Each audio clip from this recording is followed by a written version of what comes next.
Welcome into the best in paranormal podcasting. This is Darkness Radio. I'm your host, Tim Dennis. It's the Supernatural News Wednesday.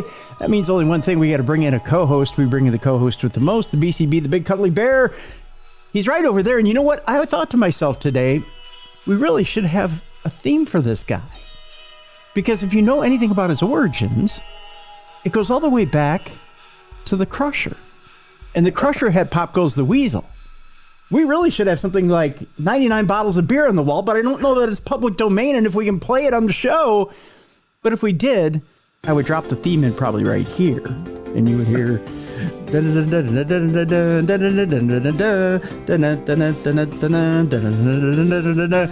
then I'd say, the Beer City Bruiser. How you doing, Bruiser?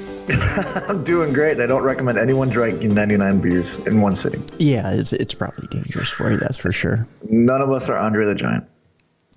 You know what? Speaking of, I do want to dedicate today's show to a friend of mine who, unfortunately, he passed away last week. But he did have Andre's tolerance. Really? Yes. I've got a really good Andre story after you do the little memorial. Okay, so. Yeah. I want to talk about my friend Marty Little, who was my first boss and first real good friend in radio. And by the way, haze me like you wouldn't believe. I'll tell you about that in a second.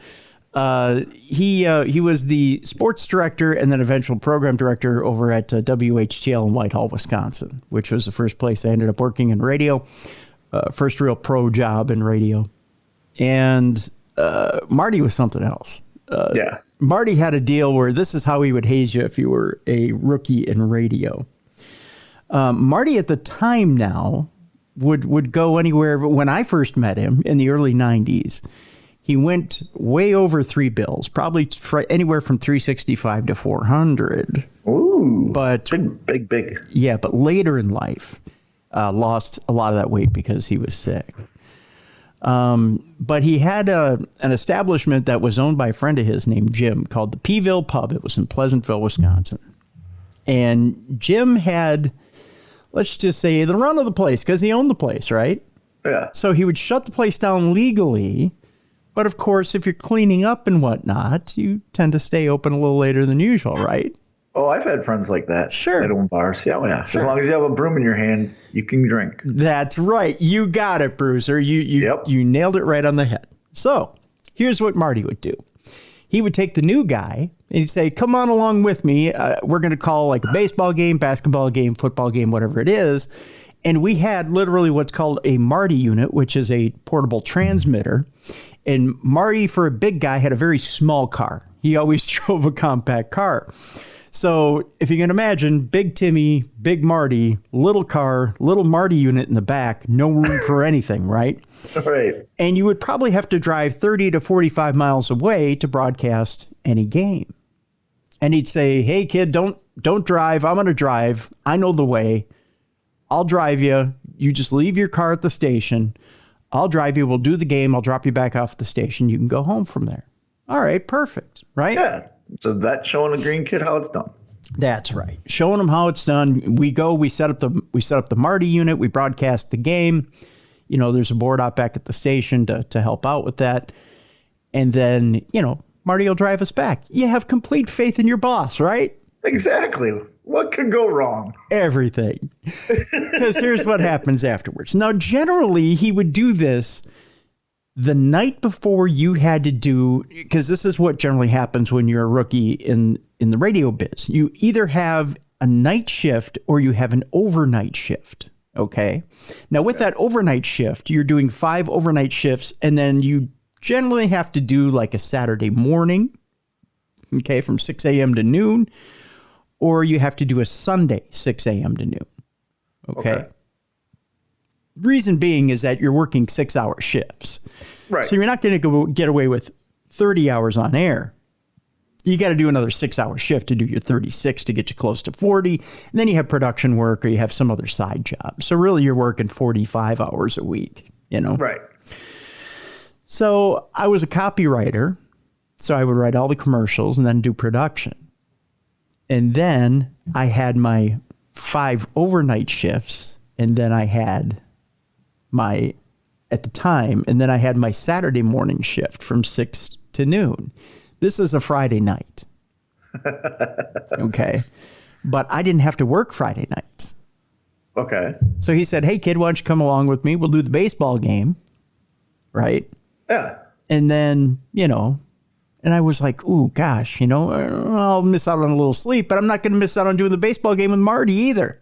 Right. Marty's a local legend. He's going to teach you something. He's going to teach me something. I'm going to sit under the learning tree. Right? Yeah. Okay. So I say yes.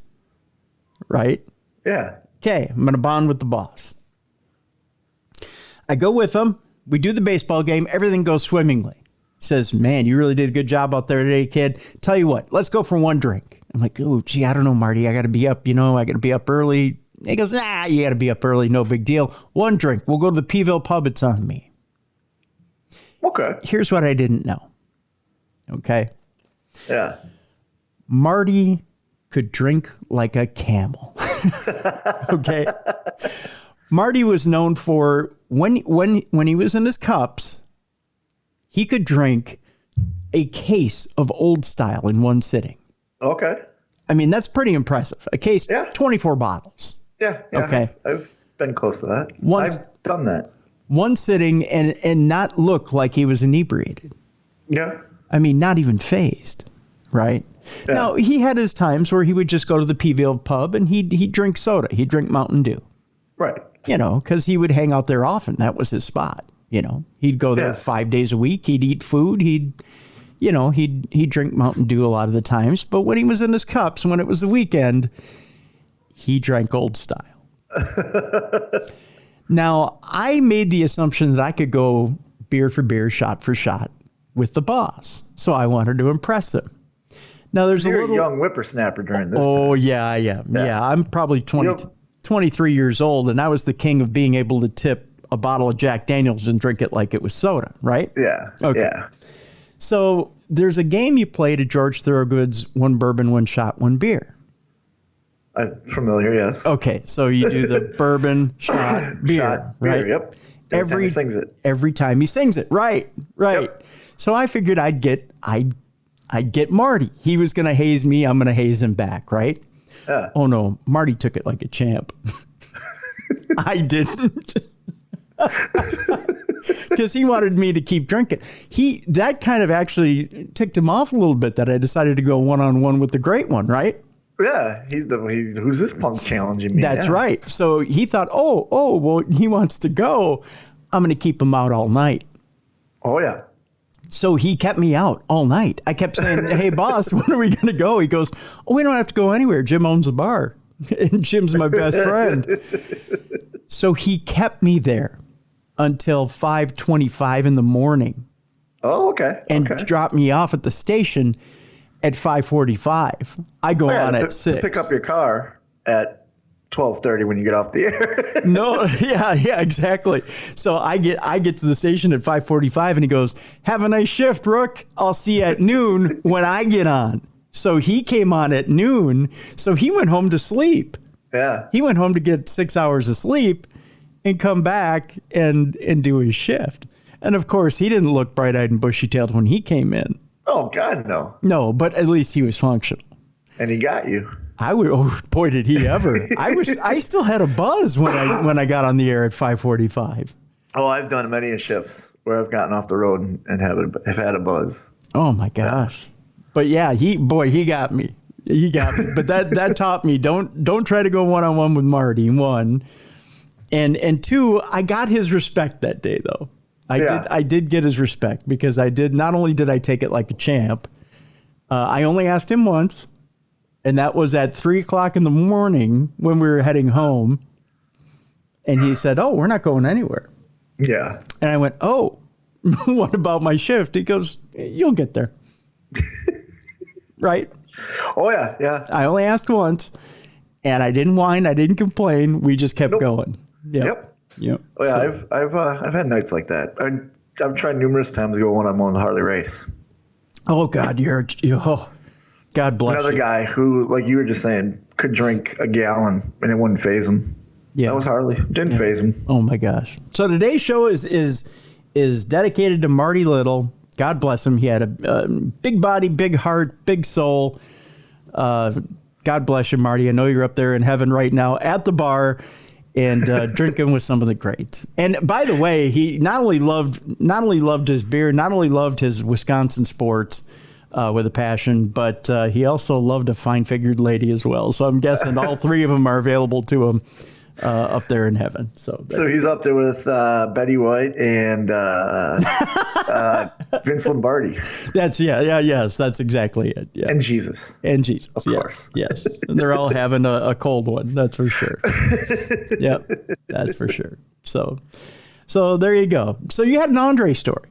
Yes. So Andre's record is 153 beers and 2 bottles of Crown Royal in one sitting. Oh, God. And so one night after a show, there's an old wrestler named Dirty Dick Murdoch, who's about my size, big 300-pound guy, but he could drink. You know, he was Dirty Dick for a reason. I mean, he could drink. Yep. So one night he challenged Andre. He wanted to go one-on-one with Andre. He thinks, it's a myth. Andre can't drink that much. There's myths all over the place. The Wade Boggs myth, the Andre myth, Andre says, sure, boss. I buy. Oh.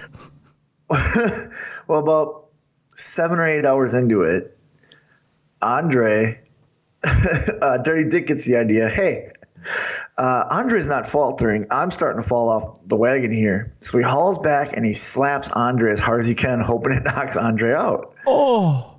And all Andre does is grab his cheek and in the softest voice goes, why you gotta hit me, boss? Oh. Well, Dirty Dick, being as inebriated he was, thought Andre was going to be very angry. Oh, yeah. Got up to turn and run. And you've seen those scenes where you try to run and there's a wall behind you and ends up knocking himself out. So Andre picks him up, takes him back to his hotel room, and then sits down. So the first thing Dirty Dick sees when he wakes up is Andre. And he freaks out. Why'd you hit me, boss? That's all you want to know. Yeah. Why'd you slap me? Yeah. So I explained to him, like, I hope that would have knocked you out and I would have won. And Andre, still drinking at this point in time. Oh, my God. Says, no, boss. No, slap me next time. Oh. Oh. I always, I think as a kid, we all hope that we could hang out with Andre. He just seemed like such a gentle giant. I mean, but you hear the stories now. If you messed with Andre, boy, you were in for it. Well, there's a story when he got rear-ended he was in a car and it got rear-ended. And it was like, here in France. I think he was back at home in France. And he gets out when he walks over and all he wants is an apology from the driver. There was no damage to the cars. He just wants an apology. And the driver gets really angry and starts yelling at Andre's driver. So Andre flips the car over. Yeah. He says, until you apologize, I'm not flipping your car back. And it's going to cost you a lot of money to have a tow truck come out here and flip it back. Yeah. So the person apologized. Andre flipped it back over and they went on their merry way. That's crazy. That's just crazy. But yeah, I mean, you hear such amazing stories from people like Stephanie McMahon who hung out with him when she was a child and about what a gentle man he was and what a heart of gold he had too. So it's just, one of those people you just wish you could have met when you were a kid.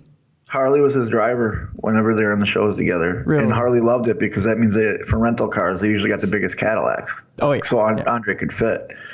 But he said Andre would have to pound a bottle of Crown Royal just to be comfortable to sit in a car. Oh, And he said every day you looked at Andre and you could see he was miserable, flying and trying to get everywhere. Yeah. But he said you would have never known by how kind he was and how gentle he was and how compassionate he was, and that just speaks to like a celebrity like that. You hear these celebrity horror stories, but with him, there is none. Yeah. Well, God bless him. That's for sure. Yeah. I tell you what, on today's show, folks, let's move forward. We have some stories for you today. We have, of course, we got some alien stuff for you. Speaking of the squared circle, Logan Paul is in today's news. He may have one of the best pieces of alien footage you've ever seen. Really? I knew he was a believer, but I gotta hear this. Yeah, so we have that coming up today.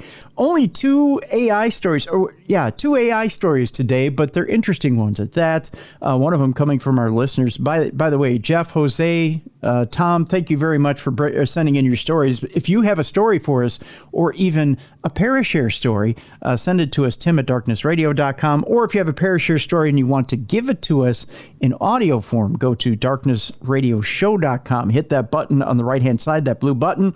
Leave us a 2-minute voicemail. If you have more than 2 minutes, hit that blue button again. Send us another 2-minute voice note. I'll stitch them together. We'll play them right here on the show. Let's get into our first. We should do a question thing where if they have a question for us, we just choose a question from. Oh, a random question? Yeah, if they have any question for you, me, us together, your stories, my stories, whatever they're curious about. We should do something like that. Send in a question. Sure. Q&A for Bruiser and Cruiser? Sure. Sure. We just do like 1 or 2 a show or something. I don't know. Sure. If you have a random question for us as well, go to darknessradioshow.com or you can send us an email as well. But I'd rather hear the voice note. I'd rather hear your voice. So go to darknessradioshow.com, hit that voice note button, and send us a random question if you have a random question. We'll play them on the air and answer them. Let's do those in bunches, though. I want to answer those in bunches. Yeah. But Q&A. We'll call it the B&C Q&A. How does that sound? Yeah. We'll answer those as well, because those would be interesting. Let's get to our first story, shall we? This is an interesting story, Bruiser. A UFO search. A retired Navy senior chief is not going to jail to report what he saw in Afghanistan. Okay. Interesting headline here. Very interesting. A retired Navy senior chief petty officer said he saw a metallic orb in Afghanistan that's similar to the one shown in a video during last month's Senate hearing, but there's no secure way for him to come forward. So he's afraid of being arrested because it could be sensitive information. That's right. He says, I'm going to be honest with you. I'd love to tell everything in detail, but I'm not willing to go to jail to do it, said a retired Navy senior chief whose name is being withheld for fear of repercussions. I'm constrained because of security agreements, so they need a way for submissions to be made, he told Fox News Digital. Not having a secure way to report potential UFOs was a glaring oversight in the eyes of 2 lawmakers on both sides of the aisle after All Domain Anomaly Resolution Office, or AARO's, April 19th UFO hearing in front of the Senate Armed Services Subcommittee on Emerging Threats and Capabilities. AARO is an office within the U.S. Office of the Secretary of Defense that investigates UAPs, or unidentified anomalous... Oh, I was going to put the phenomenon, but it went tweet at me. That's what I get for not having it on the right button bar. See what I did there? I meant to go like this. Phenomenon. There we go. Which is the government-created word for UFOs. Head of the agency, Dr. Sean Kirkpatrick, showed the second along video clips. I think it might be second long clips, to lawmakers, and said, this is essentially all the data we have of this event. It's going to be virtually impossible to fully identify that based off that video, he said, so it's considered an unresolved case. The retired Navy senior said that he and other military service members saw a similar metallic orb from an airborne platform in Afghanistan in the early 2000s. I'm going to stop the story right here and tell you why I didn't report more from the AARO meetings. Okay. This is just my own conjecture here, Bruiser. Okay. If you watched any of those meetings, and I watched quite a bit of them and gathered quite a bit of information from them, I think Mr. Kirkpatrick dealt a lot of BS at those meetings. You think so? Yes. Yeah. I believe it. Because this guy brings up a very good point that nobody really thinks about.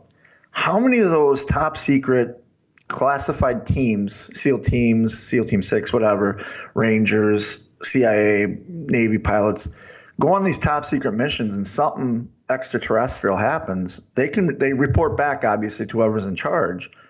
But now that's all sensitive information. They can't talk about that. Yeah. For fear of jail or whatever. Yeah. So this guy coming out, like you said, spewing all this BS, I wonder how much of that is covering up what was top secret information. Well, it was what he said and how he said it and how he put it. It was when he said, well, there's he went back to my original theory that I've been saying for years on the show, that 95% of what you see in the sky is man-made, and it's somebody's defense systems that you're looking at. Then went on to say, well, the Chinese have a drone that can travel at the speed of sound. I believe, I'm paraphrasing here, but I believe that's what he said. So automatically he throws it on the Chinese, not on us, when what we know to be true is that the Chinese send their students over to American universities to learn that technology to bring back to China. You mean to tell me that the Chinese have advanced faster than we have? I don't buy that for a minute. Neither do I. And I think that comes down to, again, what is classified information, because he has to walk that fine line of whatever could be a potential threat, extraterrestrial, and whatever could be, like you said, our defense systems that they're modifying right now, that we don't want this technology to get out, because then our enemies could figure out flaws in that technology. And that's why he's walking the razor's edge is basically what he's walking. Right. And that's why the Navy came out and said no more UAP videos, because you do see tech that the U.S. has right now. Yeah. And you probably see advanced tech that we have right now that we don't want our enemies to know we have. Right. I'm sure you're seeing new tech as far as defense goes, that, new planes, new things that we're using that we don't want our enemies to know we have, as we're trailing these UAP and trying to keep up with them. That's why you're not going to see these new videos. So it's nothing new and unusual that you should be finding out about, or it's that the government has to now keep a lid on it, because they're going to unveil top secret tech if they show you these videos. My thing is, though, there's got to be a way to show something they don't know what it is to the general public without revealing that technology. Like, the lights, I'm going to take the lights over Arizona because they're just a famous case. You know what I mean? Yep. And if they didn't know what that was, they need to come out and say, okay, we don't know what that was. We are investigating it. It could be this. Or they need to come out and go, oh, we know what that is. Everything, we just can't tell you what it is. But see, in order to do that and say we know what this is, they also have to reveal how they came to that conclusion. And to do that, you need to walk back the science. In order to walk back the science, you need to say, okay, this is how we formulated that, but you can't do it through conventional means. And I'll give you the example. So Darcy Weir, who was on the program a couple weeks ago, we were talking about how the space shuttle had all these different infrared cameras and things that were beyond its time. And why, 30 years ago, did the space shuttle have all these different infrared and FLIR cameras on it? And all these advanced cameras? What were they looking for? Why do we send a space shuttle up into space with all these different advanced cameras? Why is NASA looking for things in deep space with all these cameras that are supposed to deflect glare? Interesting, isn't it? Yeah, and that's why I think now, here we are 30 years later, they should come out and say, we got reports of these Arizona lights, which again, I'm just using as an example. We couldn't figure out what it was, so we equipped the shuttle with technology at the time was great. But let me finish that thought for you then. Okay. So if you have the government out looking at the Arizona lights, and they're using something more advanced than, because the cameras that were on that space shuttle are now almost the equivalent of what you can get in consumer technology today. They're still a little more powerful. Right. But they're similar to what you can get in consumer tech today. So imagine what the government is using now. Yeah. Okay. But what I'm trying to say is, it's 30 years later, they can say that was technology we didn't want leaked to the public till it was ready. However, we are being transparent with you because we're this committee. It was not a threat. We sent that technology at the time going up to look at it. Give us a little bit. You know what I mean? Like, oh, you do have technology you can't tell us about. Got it. Okay. What was it? Oh, you didn't find anything. Okay. But people won't stop at that. They're going to want to know. They're going to want to know what you use to find this and what you use to get to this conclusion. People don't stop at okay, we'll trust you. They don't trust the government. They don't trust the government anymore with their tax dollars than they do with how you came to this conclusion. Yeah, and there's a huge trust factor in my statement that I just said. You're absolutely right. Right. So they're going to want to know how you came up to this conclusion. What did you use to come to this conclusion? And they're going to want to be able to replicate that conclusion in the field themselves. And if that technology isn't available, and first of all, how did you develop that technology? Where did you get it from? Where was the source? How can I get a hold of that technology so that I can replicate this in the field? Then all kinds of shit hits the fan, so to speak. Yeah. So I think they need to make some sort of protection then for people like this gentleman who fear for coming out because it was under a confidential mission. Okay. So we'll continue with the story because there's a little bit more to it. He says there's quite a bit of gray here because the customer we were working for at the time retained all collected materials. Okay. Tells you there's a little bit of top secrecy here. That according to the Navy senior enlisted. But I know where the bodies are buried, not necessarily where the digital data is, though. I can point them in the right direction. After the April 19th Senate hearing, Senators Mark Warner and Marco Rubio wrote a 5-bullet point letter to the DOD, which was shared with Fox News Digital. One of the arguments was the lack of a secure way for potential UFO witnesses to safely come forward and share their stories. To date, we have seen no efforts to communicate the existence of the secure process to the public, the senators said in their letter. We request that you provide us an update on the plan to publicize the secure process for witnesses to come forward.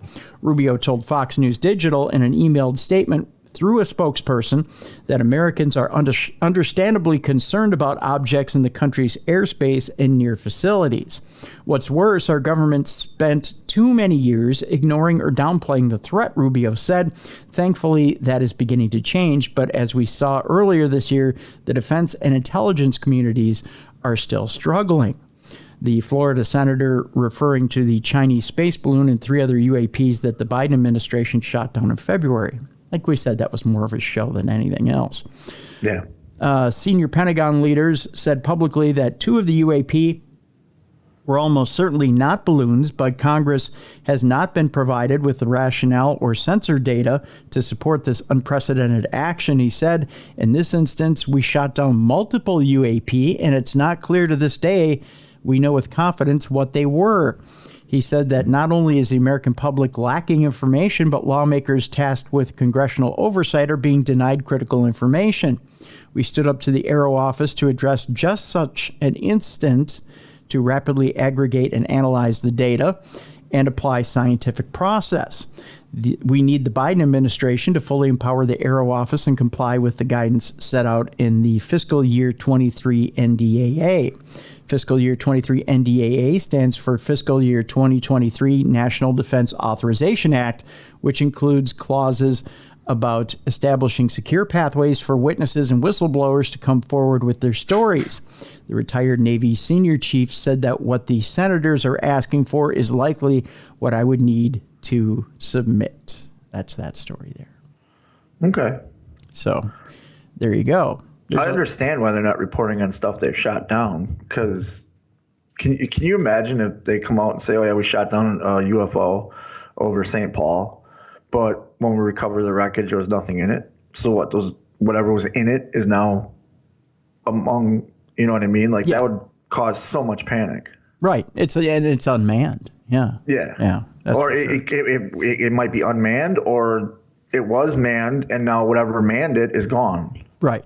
Yeah. Yeah. And that becomes a huge security problem. Is it a threat to us? You know, now you get all the guys going out with shotguns, you know. And yes. Yeah. Yeah. You're absolutely right. NASA has found dragon bone-like structure on Mars with bizarre images causing a stir. Bone-like, huh? Yeah. Now, it's interesting. I'll show you the actual picture here in a moment here, Bruiser, but the Mars rover has photographed strange objects that appear to stick out of the rocks of the red planet, leading some to believe that dinosaurs once walked its surface. NASA's discovered bizarre bone-like structures on Mars, which have been likened to a dragon-like Martian. Photos taken on by its Mars Curiosity rover appear to show these strange objects sticking out of the rocky surface of the red planet. The findings were taken by both the rover's mass camera and ChemCam on April 1st, April Fool's Day, on Martian day Sol 3786, sparking excited debate online. Guesses as to what it was shown in those images range from fishbone fossils to dragon-like creature. Others suggest Martian winds may have eroded the rocks over a large spans of time, which could have caused that bone-like structure to look that way. Astrobiologist Natalie, I believe it's Cabral, wrote online, in 20 years of studying Mars, that's the most bizarre rock I've ever seen. I cannot wait to have a microscopic image of this one. Well, another person commented Mars images since Sojourner mission back in 1997. Twitter user Martin Weil suggested, I think it's the wind, such as it is it, or if it blows over loose sand for a significantly large number of eons, every geometric form known to us may eventually be created. We just need patience. Dottie added, on Earth, that would be a fossil plant, say a fir tree branch or fish backbone, difficult for it to be a natural rock formation. I'll show you the picture here, Bruiser. I think it's just the rover trying to find a new best friend, because remember, he just lost his pet rock. Oh, that's true, yes. So take a look at that and tell me what you think. So I can see both sides of the argument, but I'm going to go with wind. Yeah, to me, it doesn't look like a fossil. No, it looks like the wind has been blowing in one direction over and over. Yes, yeah. You know, I can see the fish bone, I can see the bones, but just how smooth they are. Yes, it looks too smooth to be a fossil. It does look like wind erosion, that's for sure. Yeah. And I like the person that said, I can't wait to see a microscopic view, because then you can see if it's porous or not. Yeah. Because bone is porous. That's right. If their bones are like our bones. That's right. Let's move on. Logan Paul owns the most convincing UFO sighting video ever. Which I like this guy more and more. I used to hate him. Yeah. And then when he started with WWE, he earned my respect because he went through the same process like I did to become a wrestler. Yep. And then, you start hearing about stuff like this. I heard he's a huge believer in the paranormal and supernatural. So I'm like, okay, this guy's getting cooler and cooler. I hate it. You hate it, don't you? The guy's talented. He believes in the paranormal. God damn it. A documentary filmmaker has claimed that Logan Paul owns a copy of what some in the UFO community considered the most convincing UFO sighting video ever. This according to ibtimes.com. During an appearance on Wednesday's episode of the Joe Rogan Experience podcast, James Fox, the director of the 2020 UFO documentary, The Phenomena, claimed that the 28-year-old YouTuber secretly recorded footage that was rumored to have been uncovered by UFO specialist Chuck Clark around 30 years ago. Oh, okay. Yeah. The footage, which is thought to have been originally recorded by two men in the Nevada desert, was never been widely shared. I think that has never been widely shared. Yeah. Journalism classes is important when you write this stuff, English is third language. That's right. The filmmaker said that Paul was very impressed by the never-before-seen video after he told him about it on the social media personality's Impulsive podcast in 2021. It led to the internet sensation approaching Clark, who lives in the middle of nowhere, with $100,000 in cash for the tape. Good for him. Yeah. Clark, not Paul. Yeah, exactly. After Clark turned down the offer, the YouTuber insisted on at least watching the video, Fox said. But Fox claimed that Paul secretly recorded the footage from different angles using a hidden button camera on his clothing. Okay. The sneaky sumbitch. That's what he is. He's been known to do that. That's right. Fox went on to describe the contents of the footage, which he claimed to have watched back in 1995. The filmmaker alleged that two unidentified men driving in the Nevada desert were able to capture a UFO very close to their car with their handheld camera. I saw this with my own eyes. All of a sudden, the car parked, and it's parked out by the black mailbox in the desert, Fox said, describing the clip. It's dusk. The camera is on the armrest between the two seats, and it's slightly cocked. It's not level, and it's filming the dashboard and the screen, the windscreen, windshield, and there are two guys in here sounding like, well, you can't see them. They're sounding like they're trying to crawl under the seats. I mean, they're freaking out, which is interesting. He continued. One of them goes, "It's over the top of us. It's over the top of us." Then all of a sudden, the car lights up on the inside, but the source of the light is above it. Nice. Yeah. Kind of like a scene out of Close Encounters. Yeah, exactly. The longtime UFO enthusiast likened what he saw putting it a pendulum with a light source above a vehicle, like above the car, but with a very slow and fluid motion rocking back and forth. Fox added that though the two men in the video seemed scared, the younger of the two went out of the car to film what looked like a disc that was so low you could have hit it with a rock. He obviously didn't learn from Travis Walton about getting out of the car. That's right, yeah. If you could imagine the skin on the craft glowing like phosphorus on a beach, that's what it looked like the skin was alive and it had a yellowy orange color to it. But you could clearly see it was a disc, he claimed. I'd never seen anything like it, and it just wobbled like it was unstable. The director said the video then abruptly ends after this. Fox claimed that Paul has yet to unveil the video due to fears of potential legal issues, as the U.S. government has been adamant about keeping such footage and information under wraps. There you go. So the government has to know about this video. They have to know about it. Yeah. Yeah. If Logan Paul knew about it, they have to know about it. Right. But he's let's just say he's nervous because he doesn't want the government coming after him and trying to get a hold of it. Right, because he could face a lot of charges because he illegally filmed it, without permission from the owner, which is copyright and all that. And then think on top of that, the government, it's something that the government right now said, hey, you can't have this. I think more than that, I think he's afraid of, getting it confiscated. Yeah. Yeah. That'd be lost forever. Yeah. I think that's more his deal. Yeah. Yeah. He just doesn't want to lose it. Finally, Bruiser, before we go to break, turns out that aliens could be hiding on 4 moons of Uranus. It's true. But at least they're not on my anus. That's right. The chance of finding life in the solar system just improved, ladies and gentlemen, after NASA scientists discovered that 4 moons of Uranus may have oceans that could be hiding alien organisms.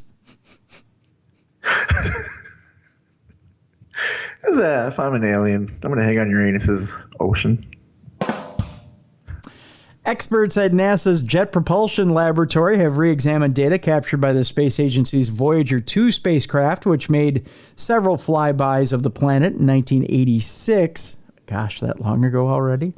It suggests that Ariel, Umbriel, Titania, and Oberon. Wasn't Oberon a DC Comics character? Wasn't he part of the New Gods? I think so. Yeah. Could all hold vast oceans, dozens of miles deep beneath their icy crusts. That's right, it's deep within Uranus. Critically, the moon's... I didn't know Uranus was big enough to have 4 moons. Oh, God. Yep. Mine has 5. Critically, the moons appear to have enough inner heat to stop the water from freezing. Of course it does.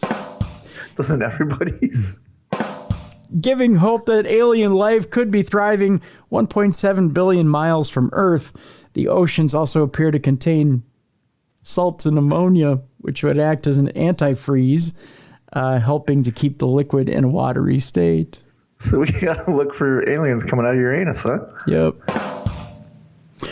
Just hundreds and hundreds piling out of Uranus. Oh, no. Just running wild. Running all over the place out of Uranus. Yeah. The team are hopeful that the discovery will prompt a mission to Uranus to explore the water Don't worlds. we all want to have a mission to Uranus? If we're exploring water worlds in Uranus, wouldn't that be slightly after Cinco de Mayo and Free Taco Tuesday? Yeah. Yeah. They'll be looking for life, by the way, and find out how the moons generate enough heat to retain liquid water so far away from the sun. It writes itself, folks. It really does. I hate when liquid water comes out of Uranus. Yep. Just all over the universe. all these dudes, I mean aliens, just compiling out of Uranus. No. Just like a diarrhea explosion of aliens out of Uranus. No, God, no. Oh, Bruiser. Oceans are believed to be present on moons such as Enceladus, which orbits Saturn, and Jupiter's moon, Europa. But their oceans are warm through tidal heating caused by a huge gravitational pull of giant planets. There's giant planets trying to get to Uranus. Yeah. By the way, giant planets. Giant planets are really cool. You might want to know this, Bruiser. Okay. Uranus is too small to be having such an impact on its moons. Nobody wants a big Uranus. No. I mean, some people do. Some big Uranuses are cool. Yeah. But the large planets are even better when they're up top there. Yeah. So something else must be happening, scientists believe. When it comes to small bodies, dwarf planets, and moons, planetary scientists previously have found evidence of oceans in several unlikely places, said the lead author, Julie Castillo-Roges of JPL. So here are mechanisms at play that we don't fully understand. This paper investigates what those could be and how they are relevant to the many bodies in the solar system that could be rich in water and have limited internal heat. What does it all mean, you say? Heck if we know. It means Uranus might have alien life. That's right. And is full of water. There you go. That's what we got for that story. Coming up, folks, in the show, we've got a story about Bigfoot. Woohoo! That's right. We'll also be digging into AI just briefly today. We've got a haunted doll story, and we got plenty of spooky stories to end the program. And you might to end the day today, Bruiser. We have got a split of a couple over something that's so funny yet so tragic that it may split up your household. Is it Star Wars? I have a feeling it's Star Wars. No. It has to do with past lives, reincarnation, and can your mom or dad come back as your animal? And what happens when your spouse gets rid of your parent that came back as a cat? Okay. That's coming up in the second half of Supernatural News. You're listening to Supernatural News on a Wednesday right here on the best in paranormal programming. This is Darkness Radio.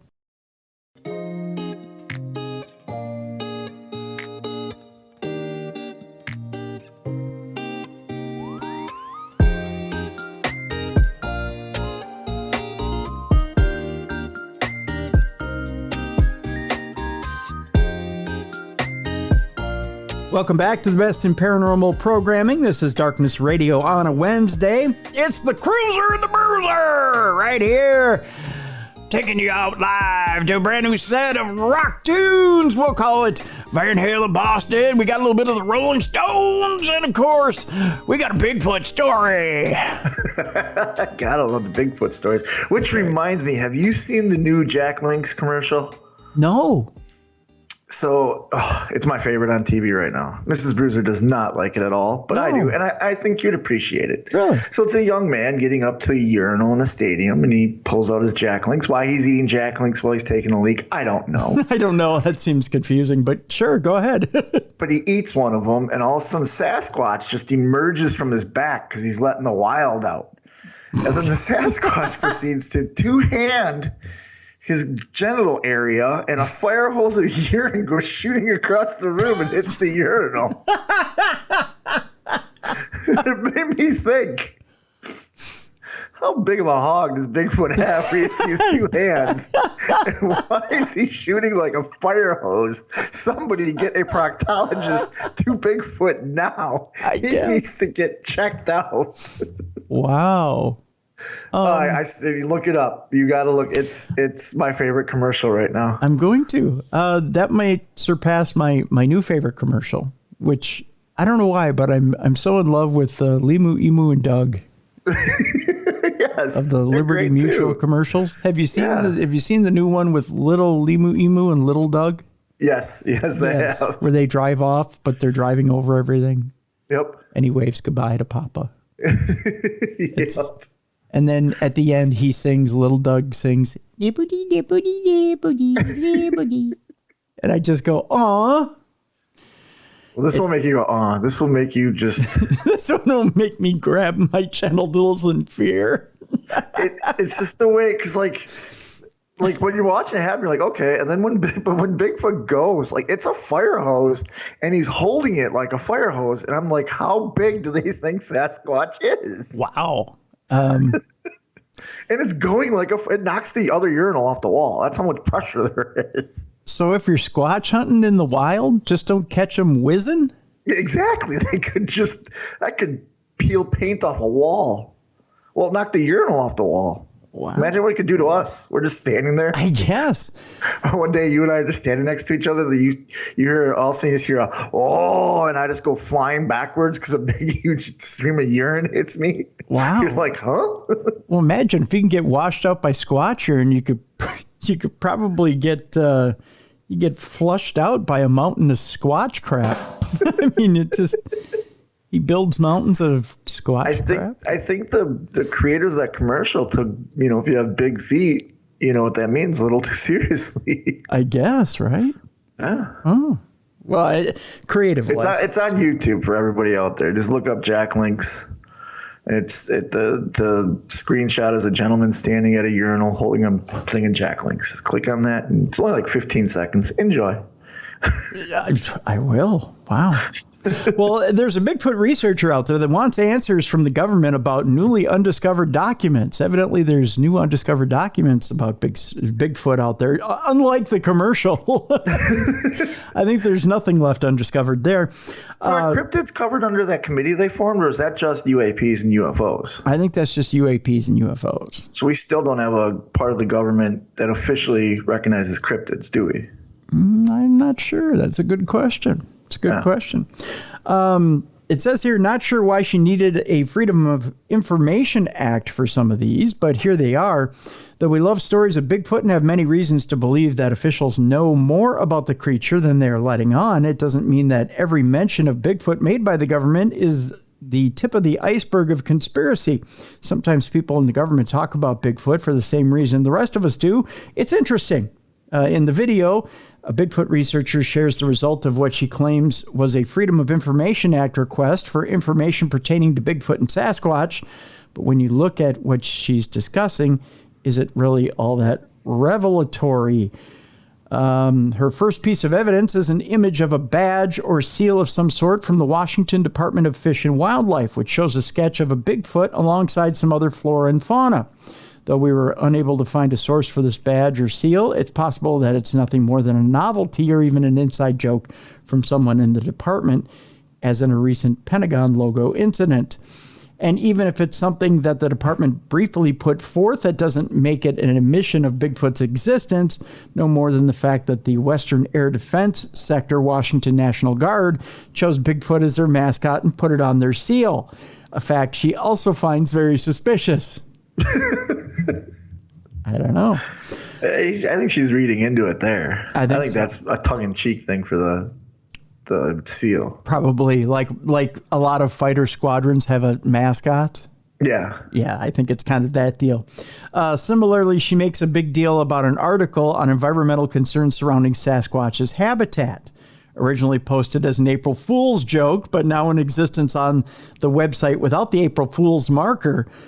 But joke articles have long been a part of government strategy to help bring attention to the issue that they are trying to promote, such as in military training maps depicting Bigfoot and memos from the State Department regarding Yeti hunting in Nepal. So yeah, sometimes government can be tricked by things such as that. So there you go. This next one, I believe, was sent in by, it was either Jeff or Jose. I'm trying to remember. Chinese police are in on it now. They arrest a man who allegedly used ChatGPT to spread fake news in a first case of its kind. Are you ready for this one, Bruiser? Oh, yeah. I love that China's mad about fake news when they spread fake news all the time. Yeah, right? It's kind of a catch-22 on that deal. Chinese police arrested a man they allege used ChatGPT to create a fake news article about a train crash and what appears to be the first case of enforcement action being taken in China under an unprecedented law related to our artificial intelligence. The case highlights Chinese authorities' push to regulate and control uses of AI as the technology gets more advanced.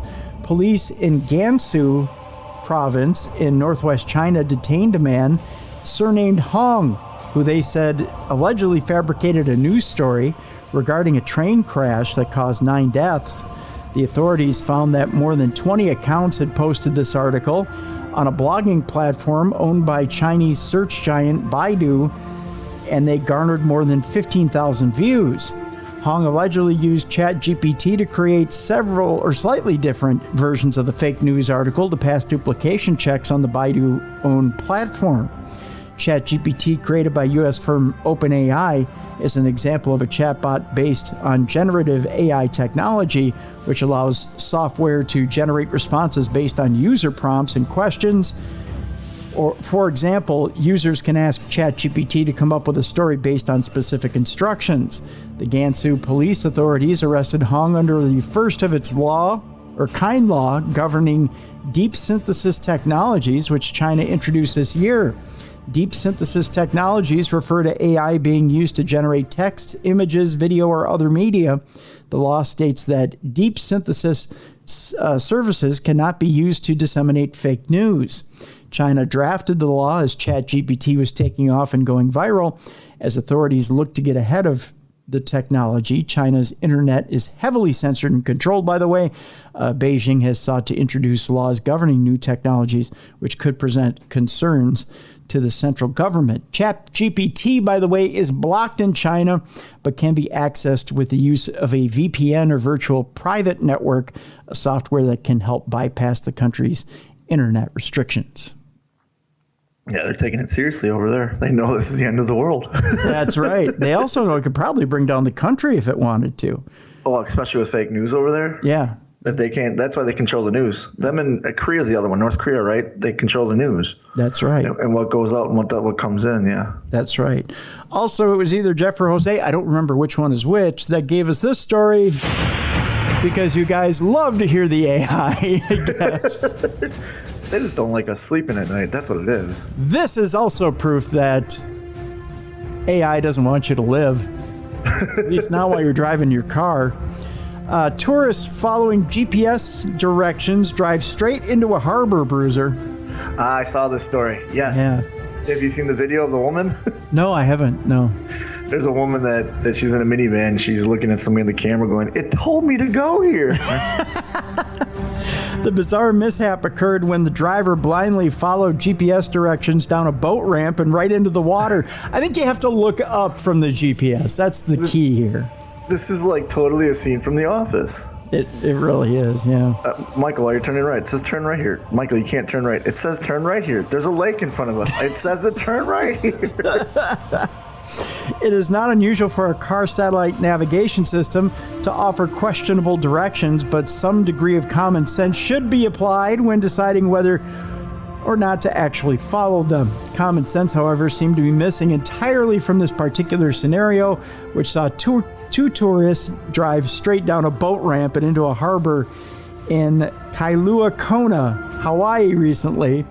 A video of the incident shows the hapless duo being rescued by a sailboat crew. Oh, God. I was just sitting there trying to seek shelter from the rain, and then the next thing, I saw a car drive directly past our boat straight into the harbor at a pretty decent speed, said local Christy Hutchinson, who captured the footage. It was so confidently done, they didn't have a look of panic on their face. They were still smiling. Yeah, drive right in. What? It turned out that the tourists, who happened to be sisters, had been following their GPS to the location of a snorkel tours company when it had instructed them to drive into the ocean.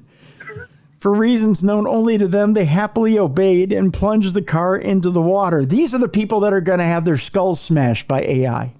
Yeah, and in the video, she looks at the camera and goes, "I'm just following the directions." Oh, dear God. Oh, it must be at the bottom of the ocean. It's got to be a tunnel. It's got to be a tunnel. It'll open. Tunnel will open. Where's the tunnel?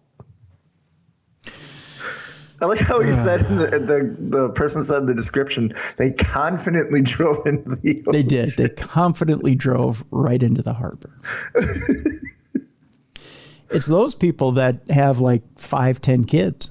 Oh, God, yeah. Yeah. They spawn like rabbits. Yeah, those are the people I don't like at airports. Yep. Because as soon as they get on airport grounds, common sense goes out the window. Mm-hmm. Those are the people who end up in front of you. Yeah. Oh, yeah. Yeah. Blocking your way the entire time. Yep. Yep. All right. We'll move on from AI. That's your AI shot for today. So technically AI was trying to kill those two people, but I think AI is testing to see how smart some of us are. Yeah, how easy it going to be to knock out 25% of the population in one fell swoop.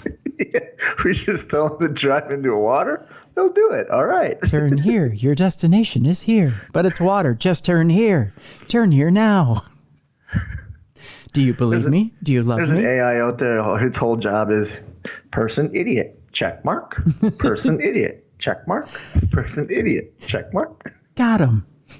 That's all you hear as they go in the water. Got you. Ha ha ha ha ha. As you're drowning, yeah, you hear it laughing at you. Ha ha ha ha ha ha ha ha. You are so gullible. Thank you for playing. We'd like to thank Michael Scott of The Office for this prank.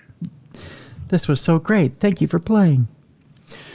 Let's move on. The Grim Reaper is spotted in footage of King Charles's coronation. You know, yesterday on True Crime Tuesday. No. That was Camilla. No, you want to know something interesting? Okay, now you got me in this spiral. Okay. Okay. You know, I've gotten a lot of shit from some people about, oh, your famous relatives, blah blah blah blah blah blah blah. You know, I got a little bit of Merovingian blood in me. Okay. So my aunt she's always doing lineage on different families. Yeah. So guess what?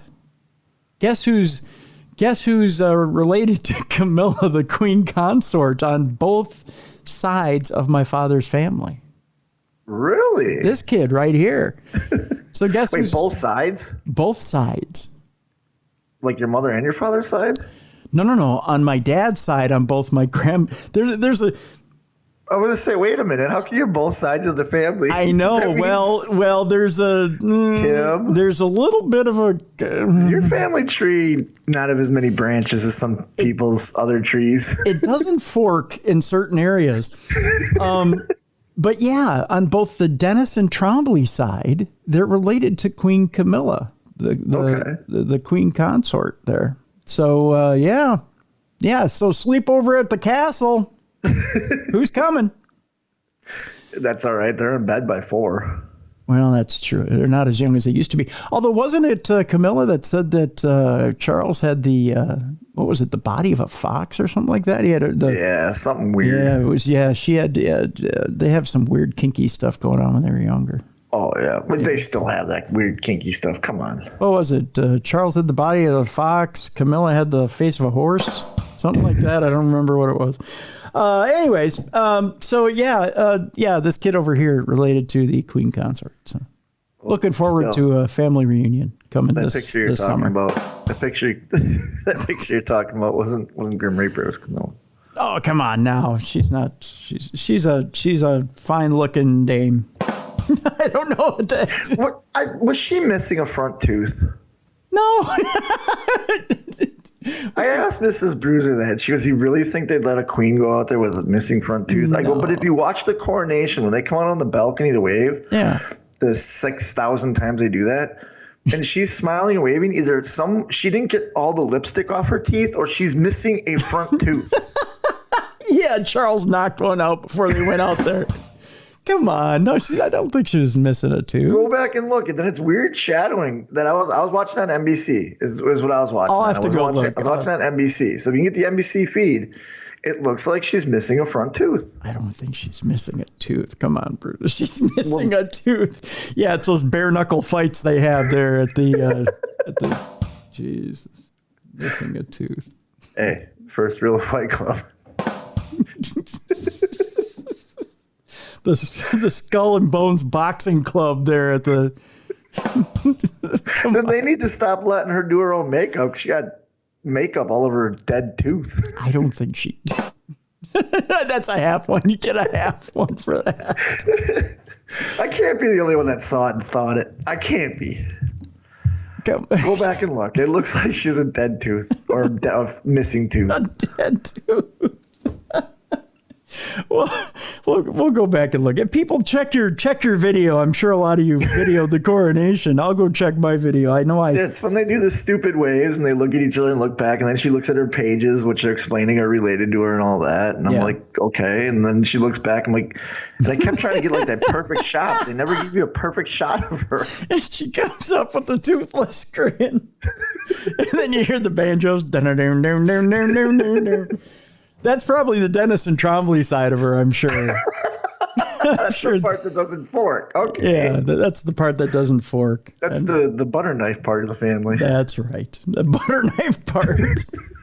That's the part of her that turns over the plate and has dessert. Yeah. Let me get on with this story. The Grim Reaper is spotted in footage of King Charles's coronation. I do have a picture to show you, Bruiser, which is quite scary. You know, I'm not going to... Do I need to say it again? No. I just thought their last queen was much hotter than Camilla. Well, yeah, that was 30 years ago. Actually, yeah, Queen Elizabeth, she was attractive all the way till she died. Oh, you're talking about Queen Elizabeth. Well, I thought you meant the one that would have been queen. I thought you were talking Princess Diana.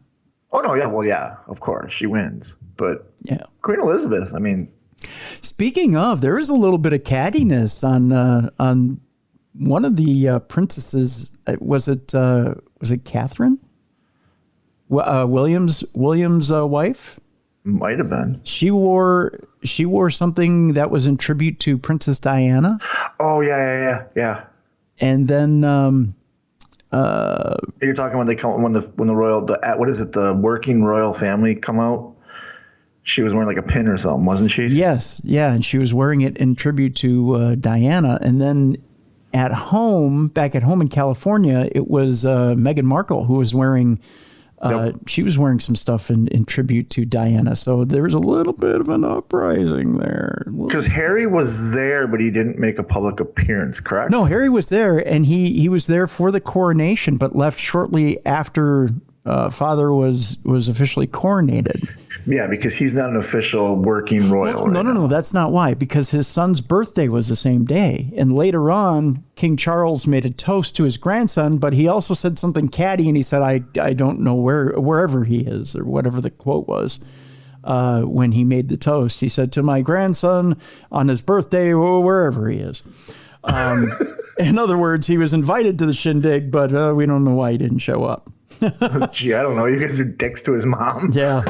There's that. Yeah, that little racist thing. We don't care about that. But there was a little shot across the bow by a couple of the royals, I think, towards old Pop there, Pop the King.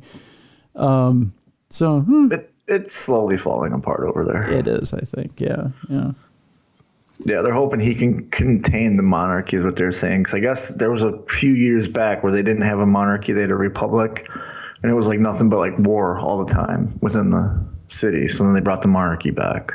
Well, there's you're saying, a few psychics have said they don't think Charles will be king for very long, that it'll be William that'll eventually have the crown. But yeah, he's gone on record saying he doesn't expect to serve long.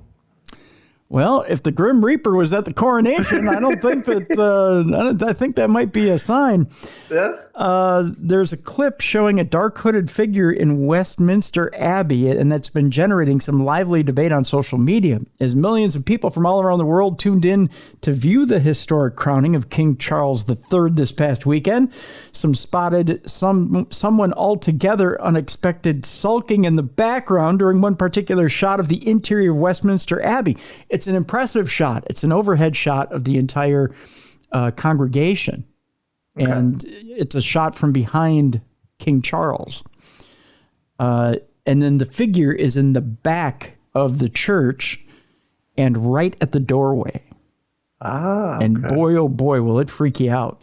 The figure, who could be seen hurrying across the doorway from right to left, was wearing what looked like an all black garment and was carrying something reminiscent of a scythe. Mm-hmm. Which definitely means nobody saw it, because there's no way if they don't allow eggs in there, they're not going to allow a scythe in there. That's right. Yeah, we had read a story yesterday on True Crime Tuesday that a man was arrested on suspicion of carrying eggs to the coronation, who was a past troublemaker of the royal family. Before long, Grim Reaper at Westminster Abbey was trending on social media. Of course, in all likelihood, the figure in question was probably just a rogue participant of the proceedings who happened to be hidden in shadow as they walked across the doorway. Even so, their unexpected appearance, accompanied by particularly coincidental piece of music, courtesy of the orchestra, made the sighting somewhat amusing, to say the least. There is a clip that accompanies this story. I tell you what, I'm going to post this one in the description of the program so that you can take a look at the clip and see for yourself. Here's the picture, Bruiser, that everyone online was talking about. Oh, yeah, you can clearly see that's a hooded figure walking across. Right. But I can see how it can be a shadow, too, because of the way the light's coming in. I want to point out that at Westminster Abbey, you have many different hooded officiants at the Protestant church. So that could be anyone from an officiant at Westminster Abbey. Now, keep in mind that long pole that they're carrying can be used to light candles. It doesn't look like a scythe. It just looks like a pole. Right. It just looks like a pole that could be used. And there's many different candles. Now, keep in mind, they're in the back of the church.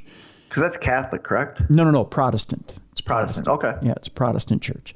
So that can be used to light candles. It can be used for different things. It can be used for the bell tower. It could be used for anything. So you can't necessarily, and if they're walking in back of the church or through that area of the church, they could be walking to another area of the church or another tower. Yeah, and the way the light's coming in, the light's from the outside coming in, so that would put that figure in shadow. Yeah, exactly. So I don't know that that's, I think people are kind of blowing that out of proportion, but it's a great picture. It is whatever a great picture. But I think you're right. I think it's an altar boy or something walking across with a candle snuffer. Well, now that's a Catholic thing, but this would be an officiant. Of some sort. Yeah. But I know what you're saying. Yeah, it'd be the equivalent of an altar boy with some sort of tool. Yeah. Let's move on to creepy dolls, shall we? Of course. We all love creepy dolls. Yeah. This one is a chilling moment where a creepy doll moves in one of the UK's most haunted hotels. The Grace doll has been described as Britain's own Annabelle. We were talking about Annabelle a little earlier. And has been captured moving inside its box in a room at Cheshire's notoriously haunted Ye Olde King's Head pub.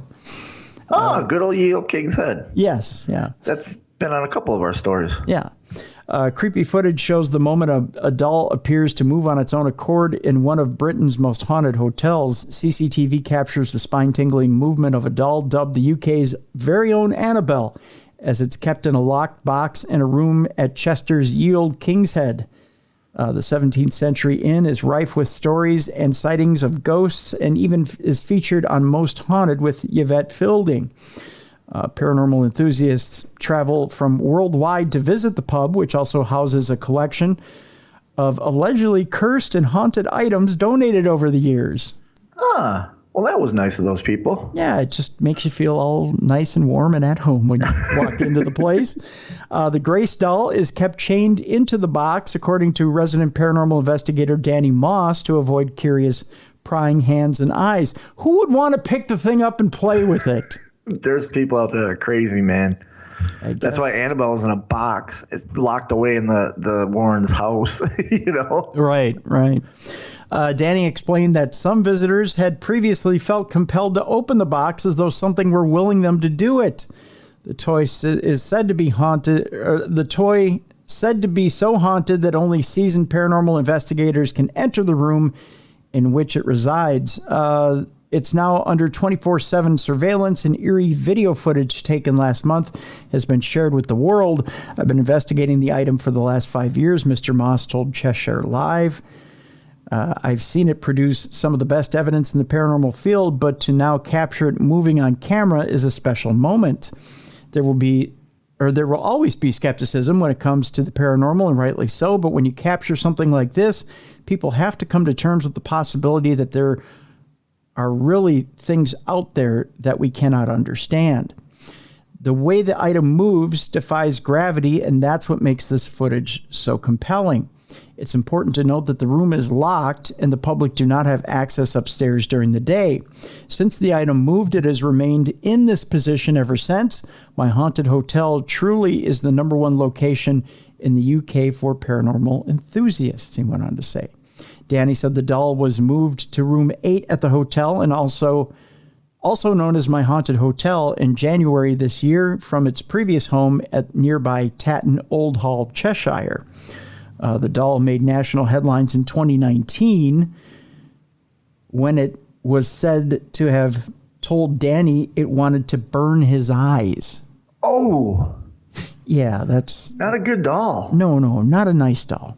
No. Ye Olde King's Head owner Harry Achilleos added, when the Grace doll was first brought into the building, it came with many stories as well as video evidence from over the last few years, but I had to see it for myself. I've now seen what this thing can do, and I'm astonished. Having the Grace doll in the building permanently is both exciting and daunting at the same time. Danny added that the Grace doll was known as the UK's most haunted item. It was moved into room 8 at My Haunted Hotel in January this year. Danny has been studying it for the past 5 years, and hotel manager Brett Jones recalled one particularly terrifying moment experienced when they were at close quarters with the creepy toy. Brett told Cheshire Live the most famous of those captures was when Danny approached it with a cross. Probably not a good idea. He said, and it comes through one of those devices saying burn, and he asks, what do you want it to burn? And right on cue, it comes back saying, your eyes. Not good. Other incidents said to have occurred at the hotel include a rocking chair moving on its own and another doll, which also seemed to move in another room last year. The hotel hosts regular ghost tours through its rooms where noises are regularly heard, and 13 different apparitions have been sighted through the years. Definitely on the bucket list to go visit. Yeah, most definitely. That is a spot to check out indeed. We're going now to inside an abandoned haunted house that is so terrifying that the owner refuses to step foot in the door. Really? Yeah. I wonder if it's a pick up and leave situation where there's still stuff left behind. Well, we'll find out. Although Alan and Christine Tate have lived in their haunted home for 11 years, the screaming and other bizarre noises were enough to make them pack their bags and leave. Oh, yeah, that would do it. Yeah. The owners of a haunted house said they have left so terrified by mysterious screams they refused to step back inside. Alan and Christine Tate said their home was hiding a dark secret as they have been plagued by sinister noises since 2018. In June of that year, Christine was making a coffee in the kitchen at the house in Ammanford. I believe this is Carmarthenshire, I guess. But while she was stood over the kettle, she became convinced that she could hear strange noises. In the week that followed, the couple was disturbed by how the sounds of women and children screaming, heavy knocking, and men talking in a foreign language rattled them. Although they had lived in the house for 11 years, within weeks, the couple left and vowed never to return. Wow. Yeah. I wonder what changed. Probably all that stuff. No, I mean, like, if they owned it for 11 years and it didn't, I wonder when the haunting started. You know what I mean? Like what was brought into the house or what happened. That's a good cost, you know? Yeah. The couple who moved into a camper van set up recording devices around the house to investigate the noises. It was like a flushing noise that I heard first, Christine told Wales Online. I told Alan about it, that I couldn't figure it out where it was coming from. He left his phone in the bathroom with the recorder on to try to pick it up, which was the source of the noise. And then we could hear a machine running. We started to record all over the house, and we picked up the sounds of chains, a motorbike starting, and people screaming. Oh, geez. Okay, if you heard the sound of chains and a motorbike starting, I don't think that's a motorbike. Yeah. Especially if you hear people screaming. That's a chainsaw. That's right. That's a chainsaw. Yeah. The Tates, both 62 years old, soon realized the noises were subterranean and appeared to be coming from underneath the basement that sits below the kitchen. They even got police round who couldn't find the source of the noise. But Alan was not deterred. He dug 2 1.5 meter channels into the wall and put recording equipment inside. What he found, he said, was horrifying. Really? Okay. I'm curious. For this. From a woman screaming, sexual sounds, dogs barking, a motorbike, and a car horn. The chilling noises amounted to hundreds of hours of recordings. The couple accumulated hundreds of hours of recordings of the different sounds, all of which they claimed were coming from beneath their house. The pair now travel around the UK, warning others about their ordeal and trying to spread the word about what's going on in Ammanford.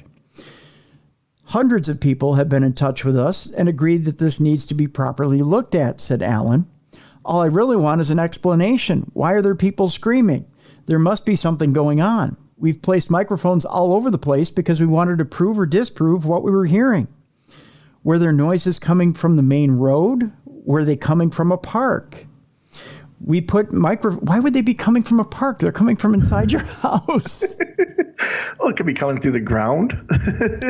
Yeah. We put microphones at the front of the house, at the back of the house, inside and out, not in the basement. The device we left in the basement picked up the screaming and other noises. The other devices, which were recording simultaneously at the front and back of the property, picked up nothing at all. Well, then your problem's in the basement. Yeah, clearly. Right? Someone was murdered and raped with a chainsaw in your basement. There you go. The couple sent Wales Online a key to the house, but warned reporters would be entering the property at their own risk. Despite being in a busy town center, the property is hidden down a narrow and lonely alleyway. The street is filled with shops and other commercial properties, bar one empty building next door that is up for sale. The kitchen sits directly above the now sealed-off basement. There's no direct access to the underground space other than down a small hole with 9 feet of darkness below it, which sounds creepy enough. Yeah, especially if you're hearing sounds come from it. Yeah. Although the journalists left a recording device at the edge of the hole for several hours, the only sound picked up was them leaving the property. Okay. However, the Tates, who recorded inside the walls of the basement rather than above a hole in its ceiling, are adamant something is going on and have set up a petition to demand authorities to investigate it further. They claim police were ignoring their concerns and that this matter needs an urgent full investigation. Dyfed Powys Police, I believe is how it's pronounced. I don't know. This looks like it may be Welsh. Confirmed it had received correspondence from Alan, and officers attended the area in November of last year. They did not find evidence of any wrongdoing. But the Tates believe there were men, women, and children living, sleeping, and working underneath the house. And this is their spirits, it's remaining, their energy remaining there. I think they actually think there's real people underneath the house. Oh, yeah, that could be. Alan believed there were quite a lot of people down there and is concerned it could be connected to people trafficking as well as drug manufacturing. So he thinks there's a whole city underneath his house. He thinks there's at least people under the house. Yeah. And like there's a bunker or something under there. Yeah. The couple refused to return to Ammanford and said that they were fearful for their own safety. They would not say where in the UK they currently live and did not want photographs of themselves in the press. Yeah, because they think if they're uncovering a sex trafficking ring, they're going to be suspect number one. That's right. We're traveling around the country handing out posters and flyers about what we think is going on, said Allen. We want as many people as possible to know about this so that the police are urged to carry out a more thorough investigation. We don't want to go back until the matter has been resolved. I think we're dealing with a serious criminal gang here, and I think our lives could be in danger if they knew where we are. So, is it spirits, or is it an actual physical gang underneath the basement? I don't think it's underneath the basement, but it could be something around that they're picking up through the basement walls. I don't know. It's all very interesting. Earth isn't a really good sound amplifier. It more muffles it. That's right. Yeah. So what is it they're picking up? Yeah, that's a good question. If there's a water table under the basement, they could be picking up a passive haunting. Yeah. Right? If you've got limestone and water, you could be picking up a passive haunting. They should look into the history of the house, too. Was there a murder there? Right. That involved a chainsaw or a motorbike or, that would cause the screaming and the sexual sounds and all that? Do research into the house. Yeah, exactly. Yeah. It's all very interesting. It's an interesting story. Yeah, it is. We'll continue with more horrifying stuff. Are you ready for this? Oh, yeah. I love horrifying stuff. The dormant horrors of Beach Army Hospital. The Beach Army Hospital has sat vacant since the Vietnam War, holding in the memories of spirits and of those who gave their lives for their country. Now its doors and its unearthly inhabitants are preparing to welcome the public for the first time in nearly half a century. Okay. Those in the paranormal community are a thorough bunch. They leave no stone unturned, no forest unsearched, and no corner or dark corner of any state unexplored. They've outed every ghost, documented every haunt, explored every rumor and shrapnel of mythical lore, and yet the author says, here I find myself alone in the damp and crumbling halls of a building for which no record exists and no investigator has ever truly set foot in. Here on the periphery of the mineral wells city limits, abandoned in the barren fields of this dreary town, the author is alone in the Beach Army Hospital. The author did his research, and the only indisputable fact that they can spew about this building is that in the eyes of the world, it might as well not even exist. There's no videos of overnight hunts, no independent publications or blogs that have been written, and no record of its past with the Mineral Wells Chamber of Commerce. It once served as an installation of the Fort Walters military base. It was a hospital devoted to treating active duty military personnel, but when Fort Walters shuttered its doors at the end of the Vietnam War, so too did this facility. So here it has sat since the early 1970s, and here that reporter stood in 2020, the first paranormal investigator ever granted access to the structure in nearly half a century. The author stumbled upon this enigmatic situation at the behest of Brett Hobson, who is the owner of Beach Army Hospital, LLC. In an effort to help fund the hospital's renovations, Hobson wanted to open the doors of Beach Army Hospital for the world to see, and wants to do so by allowing private overnight ghost hunts of the facility to any team brave enough to venture to its location. That's a good way to make money if it's a haunted location. That's true. The site of countless deaths due to the building's operation as a hospital, there's also the looming threat of something sinister. Hobson and his family had the misfortune of discovering the building and that it had been used as the destination for numerous satanic rituals. They discovered pentagrams and upside-down crosses painted on the walls of a former patient's bedroom.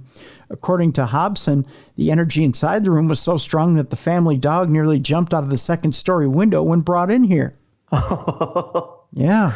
That's some strong energy, they know. Yeah. While there is no doubt in my mind that Beach Army Hospital will quickly prove itself to be amongst the most haunted locations in Texas, if not the country, it's the spotlight in the paranormal community that will be short-lived, he went on to say. With construction on the building set to begin later this fall, there will only be a few months open for investigators to explore the inside of the building. Then it will close, and at that time, it will become the Perfect Technician Academy, a local trades training school catering to the veteran community, and it has announced that they will be leasing the building for their own use. What's more, with the spirits inside having had no interaction with the living in decades, those few months of investigations are poised to yield some utterly groundbreaking evidence of spirits who are eager to make themselves known. The disembodied voices of men and women linger in the stairways and halls. The blackened apparitions of former patients can be seen lurking in shadowed corners. The shuffling of phantom footsteps can be heard all around you, and the resident poltergeists are quick to move objects before your very eyes. All of this evidence and more deserve to be captured, and it will be up to you and your team to do so. You can visit the Haunted Historian at haunted.historian on Instagram for a link to the location's website for bookings, and prepare to conduct an investigation unlike any you've ever done before. By the way, happy hunting. It's really cool that they're doing that too, because then the spirits can get used to people walking around in there. That's true. 'Cause once the renovation stops, doesn't mean the haunting stops. That's very true. That's very So true. now they can get physical footage so that when someone comes up and goes, oh, hey, we saw someone walking here. Oh, yeah, paranormal team B on this date had the same experience. That's right. That's right.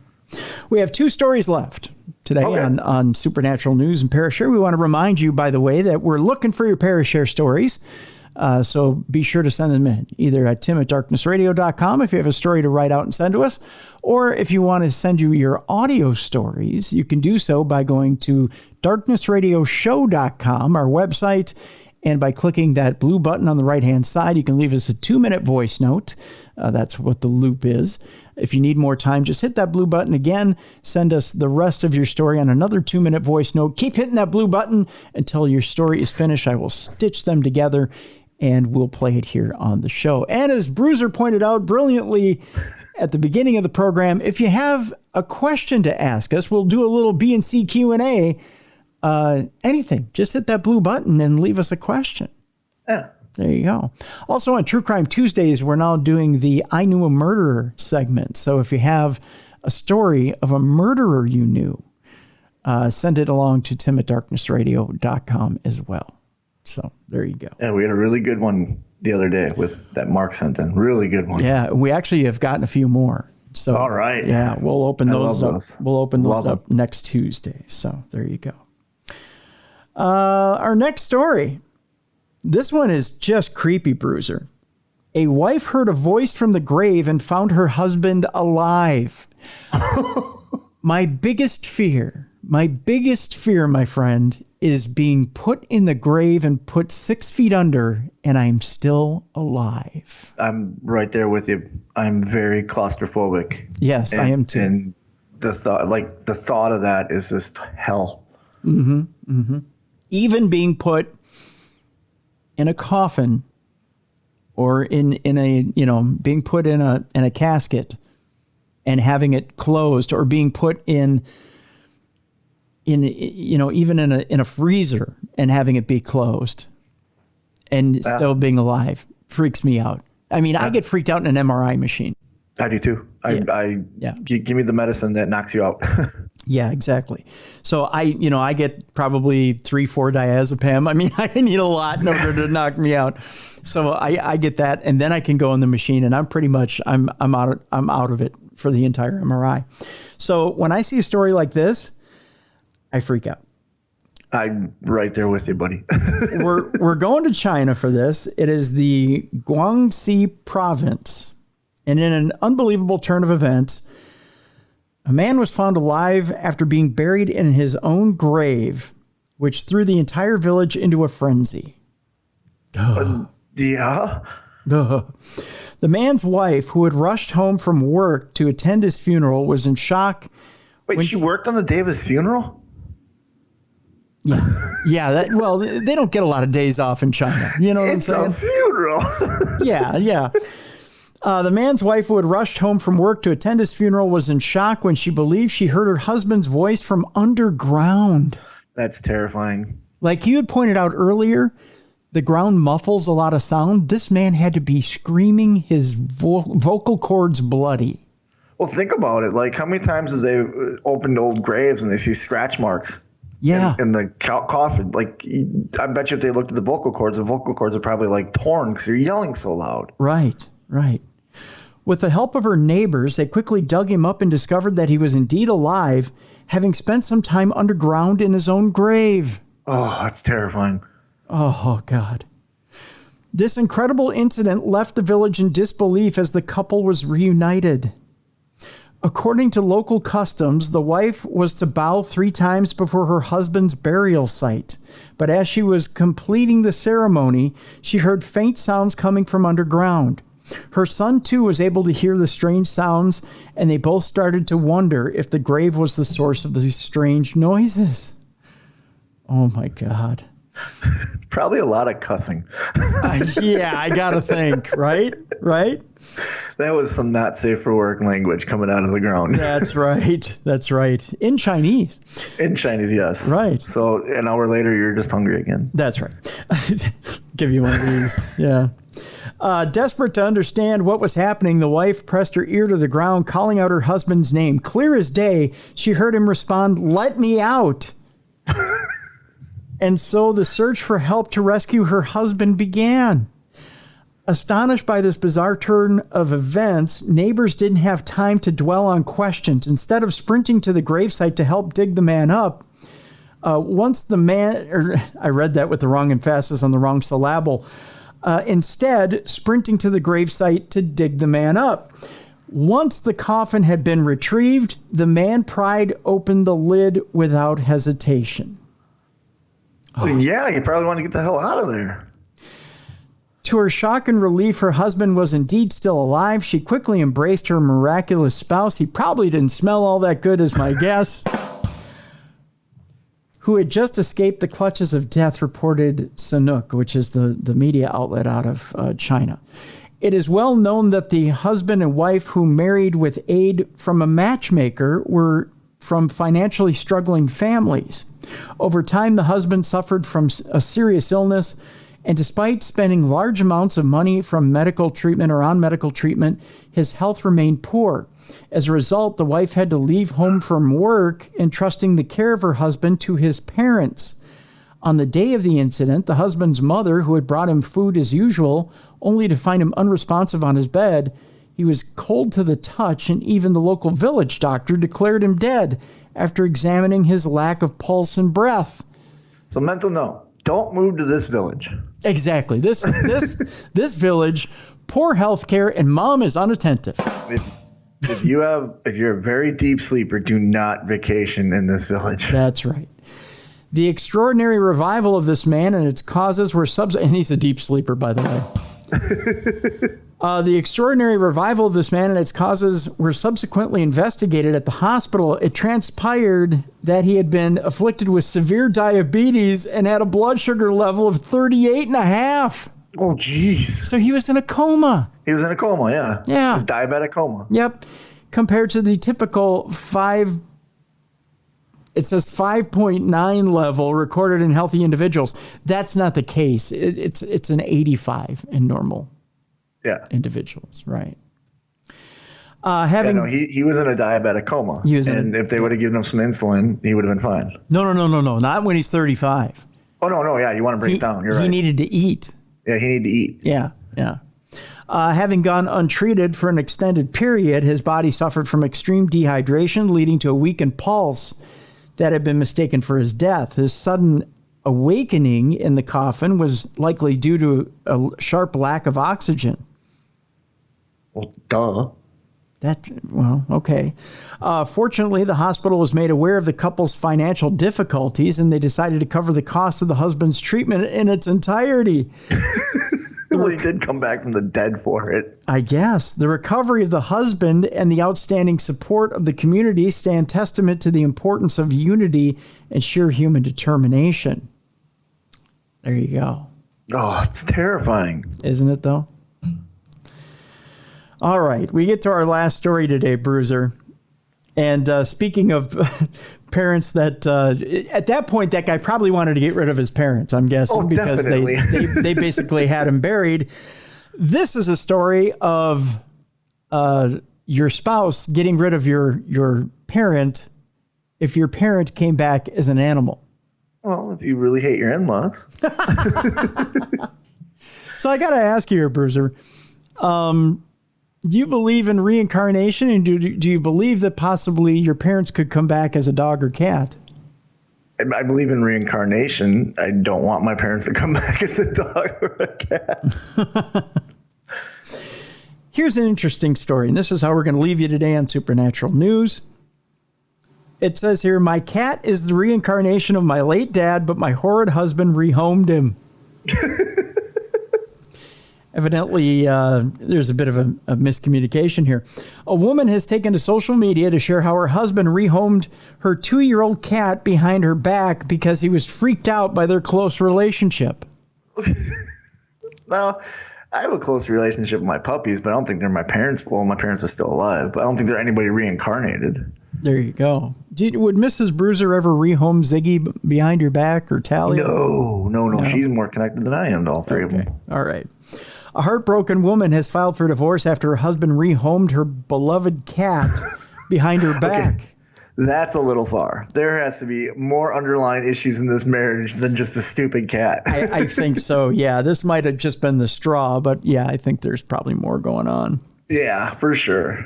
Believe it or not, this woman's only 47 years old. She needs to talk to somebody.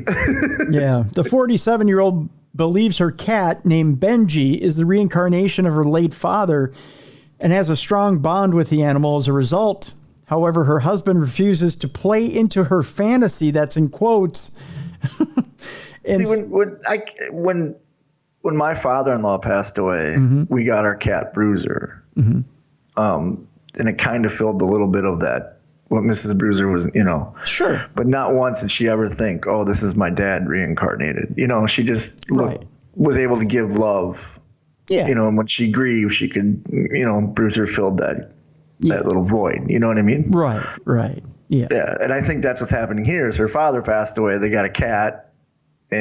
But for some reason, she just thinks like, oh, hey, my dad used to poop in a litter box. This has got to be my dad. Maybe her dad had dementia, and that was the only place that was close to the bed. I mean, you don't know. Dad always smoked kitty litter or catnip.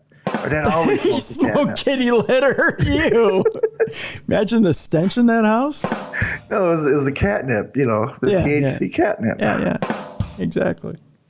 However, her husband refuses to play into her fantasy. That's a quote, instead calling her connection with the cat strange and unhealthy. Taking to Reddit, the woman said, after my dad passed, I was feeling very down, like I had a hole that I couldn't fill.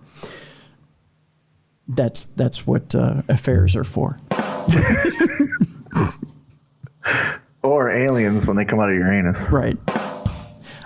I was finding it hard to keep myself busy around the house during the day, so I decided to adopt my cat, Benji. She went on to say, I rescued him when he was so small he fit in the palm of my hand, and I've had him for 2 years. This may sound crazy to some, but I really believe Benji is the reincarnation of my dad. When I look into his eyes, I feel something more than a cat, like a cat born with a human soul. She watched one too many episodes of Friends. Wasn't there a Friends episode based on this where Phoebe finds a cat and thinks it's her mom? That's what this is. You think so? Yeah, she got excited for the Friends reunion. Oh my God, Friends reunion. I'm going to get a cat. Oh, look, this cat has a tail. My dad had a tail. Her dad had a tail? Yeah. Why not? I guess. All the timing adds up, she went on to say. It all makes sense to me, at least. Even if I'm crazy, the thought brings me comfort, and I don't see anything wrong with it. There you go. There's the positive answer. Yeah. Or the answer it is. It makes her joy. It helps her grieve. Right. Yeah. She went on to explain how Benji saved her and helped her through the grieving process. I think that's the most important thing here. Exactly. Yeah. Even though her dad had a beard, doesn't mean he was reincarnated as a cat. Bruiser. My husband thinks this is strange and unhealthy, she added. Strange and unhealthy. He says my bond with the cat freaks him out and makes him uncomfortable that I truly believe he has my dad's soul. Well, that's because you're spending, 6 to 7 hours with the cat and ignoring your husband. Yeah, that's true. Yeah. Or when you get in the bounce, you go, hold on, cat can't be in here. I don't want dad watching us.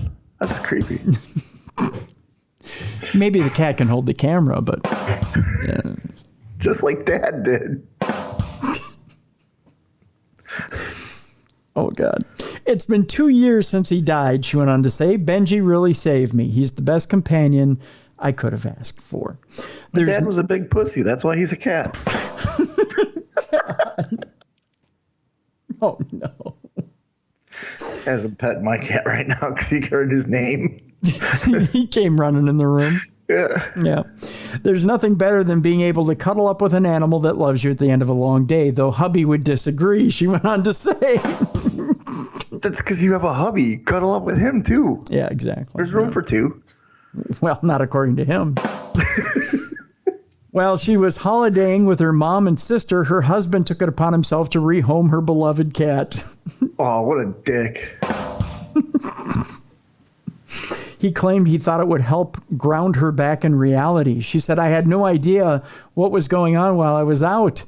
When I came home, I couldn't find the cat. My first thought was he must have somehow made his way outside.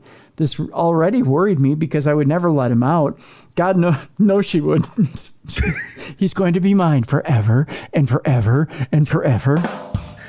He had a big bald spot on his head from where she just kept petting him because he's a good daddy, good daddy, good daddy.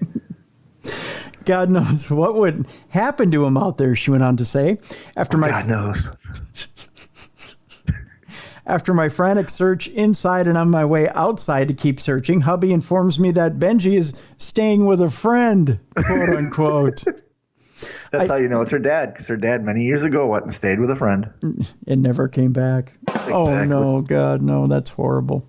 I demanded that he called to take him back ASAP. He wouldn't, but thankfully he had told me who he gave the cat to, so I had to make some calls of my own.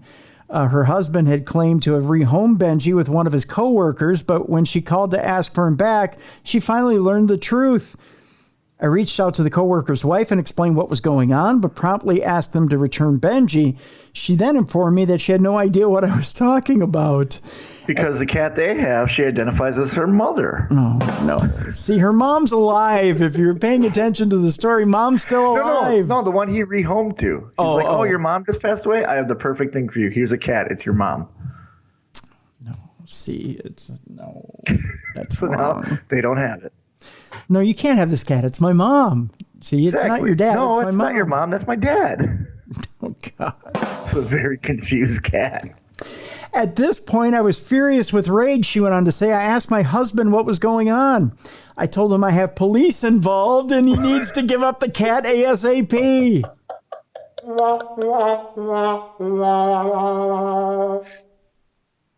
Ma'am, for cat-related issues, you got to call the fire department. I don't know what that is. It's the magical fairies coming to save the cat, I guess. I hit the wrong button. I think I meant to. What did I mean to hit here? Was it this one? Yeah, it was that one. Yeah, that's the one I meant to hit. Okay, that's enough of that. It turns out Benji was at a local shelter. Boy, this guy had no heart. No, he didn't. No. Okay, hopefully he didn't take it to the shelter. He gave it to the coworker. The coworker took it to the shelter. Hopefully. No, if this guy wants to save any respect at all, this is what happened. But I know that's not the case. No, this guy was a complete dick. He just went right to the shelter. Yeah. Never was with the coworker at all, she went on to say. Yeah. We went straight to the shelter. When he dropped the cat off, he's like, look, I got rid of this guy once. I got to get rid of him again. Come on. No.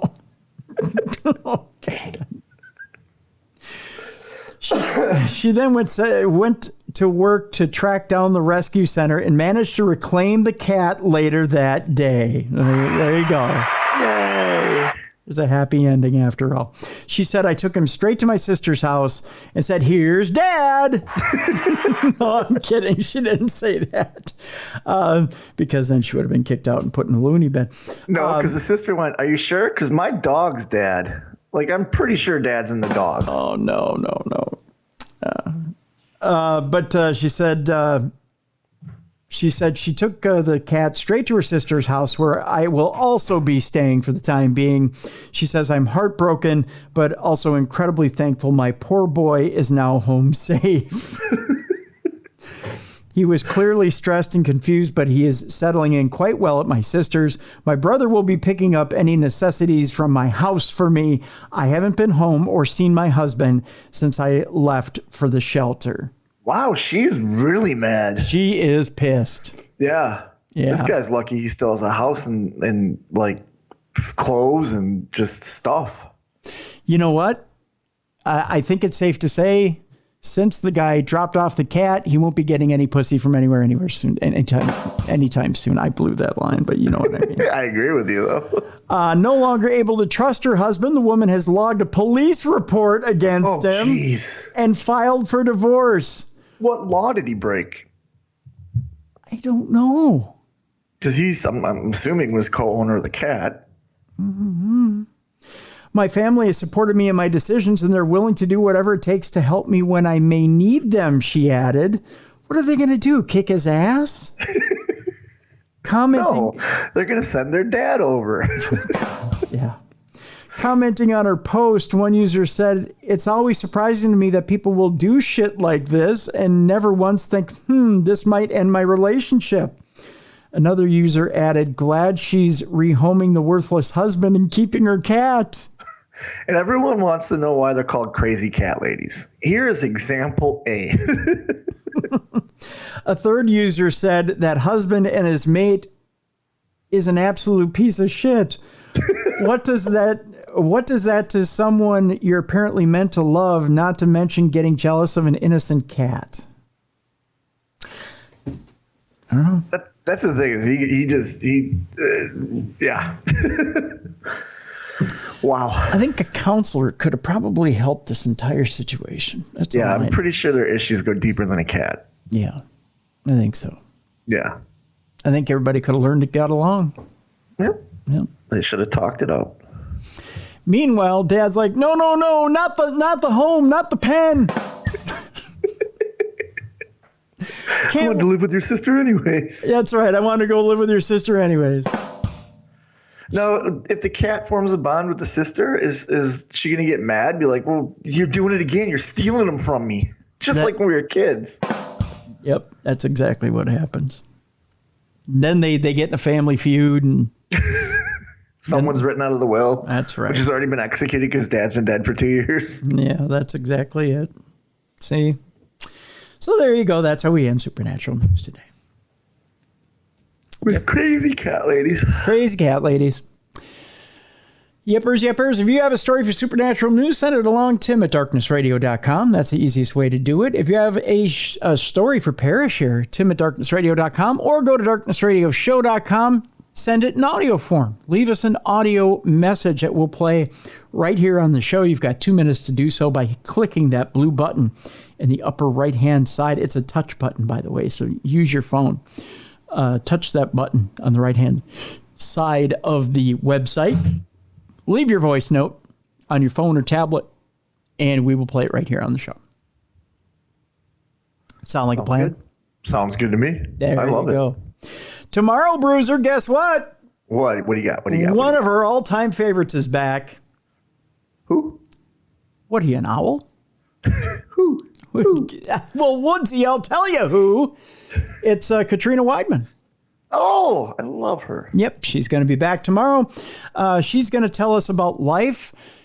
Spoiler alert. Life after. Life after. You guess. Life after what? Show's cancellation. Yeah. Yeah. Yeah. Yeah, I was watching some Portals of Hell actually today. Were you? And I was a little upset. Yeah. Yeah, unfortunately. Her and Jack are great together. They are great together. Unfortunately, Portals to Hell has been canceled. We'll talk a little bit about that. But we'll also talk about Life Afterwards. And she's got a great new series on YouTube. We'll talk about that. She also has a great new song out there. If you haven't heard it, it's called Suffer Me. So your homework before tomorrow is to go find that single. It's on Spotify. That's one of the places you can go get it. It's also available wherever you get your music. Download it. It's free. It's a great song. Nice. I will do that. Called Suffer Me. You can find it under Katrina's name, Katrina Weidman, Weidman. So listen to that song before we catch up with you tomorrow. So we'll talk to Katrina about all things coming up, Katrina Weidman. And by the way, go to her YouTube site. You can catch all the new episodes of her new show with an old friend of ours as well from Paranormal State. And that would be Heather Taddy. Oh, they got a new show, huh? They do. And it's quite Nice. good. Yeah, it's quite good. I've always been a fan of her. She's a great investigator. Yeah. And so they're doing the YouTube thing. And it is really good, by the way. And also Michelle Belanger stops in on occasion, too. So it really feels like a mini reunion over there. So Nice. We'll talk about that show tomorrow as well. We'll talk about some of the episodes that are up already. And we'll talk a little bit about Katrina's future, which is quite interesting. So we'll get into that tomorrow. All right. Yeah. And then the week after, we've got L.A. Marzulli coming up. We'll talk crop circles and aliens, too. So. Very cool. Yeah, he's got a new documentary out there. So got some good stuff coming up in the next few weeks here on Darkness Radio. Sounds like it. Yeah. So lots of good stuff coming up. If you have a guest you want to hear here on Darkness Radio as well, contact me, tim@darknessradio.com. Give me a little bit of a avenue to follow them as well, or to get a hold of them. Don't just say, you know who I'd really like on? I'd like Albert Einstein. Well, that's like I put out there that I'd like to do some cons, whether they're wrestling, paranormal, comic, horror, whatever. Yeah.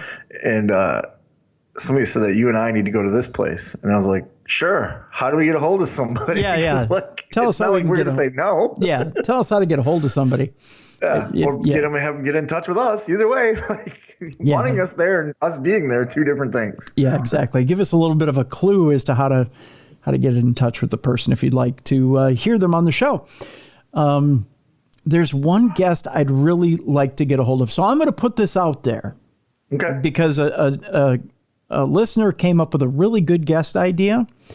I'm going to put it back in your guys' laps because this doctor was on a recent NPR show, and you might have heard her.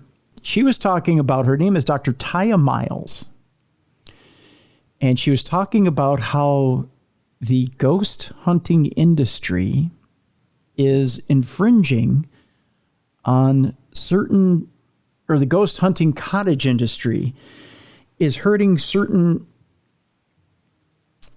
how should I put this? When you talk about plantations, Right. You know how you have ghost tours at plantations?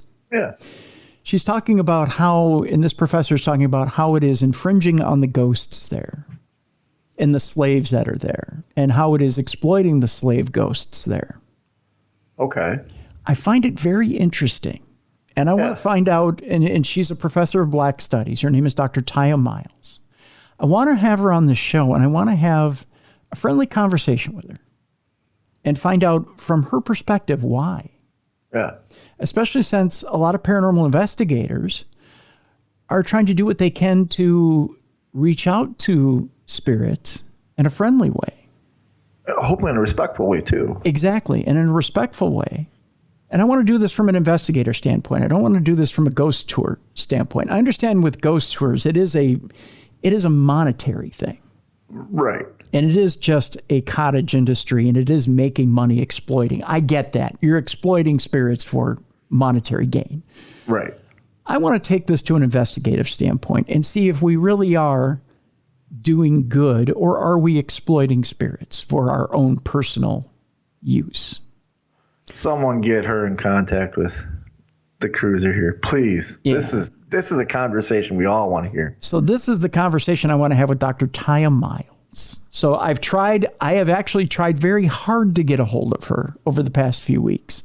I've exhausted every avenue to try and get a hold of her. But if somebody out there knows Dr. Miles or knows her agent, please have her contact me, tim@darknessradio.com.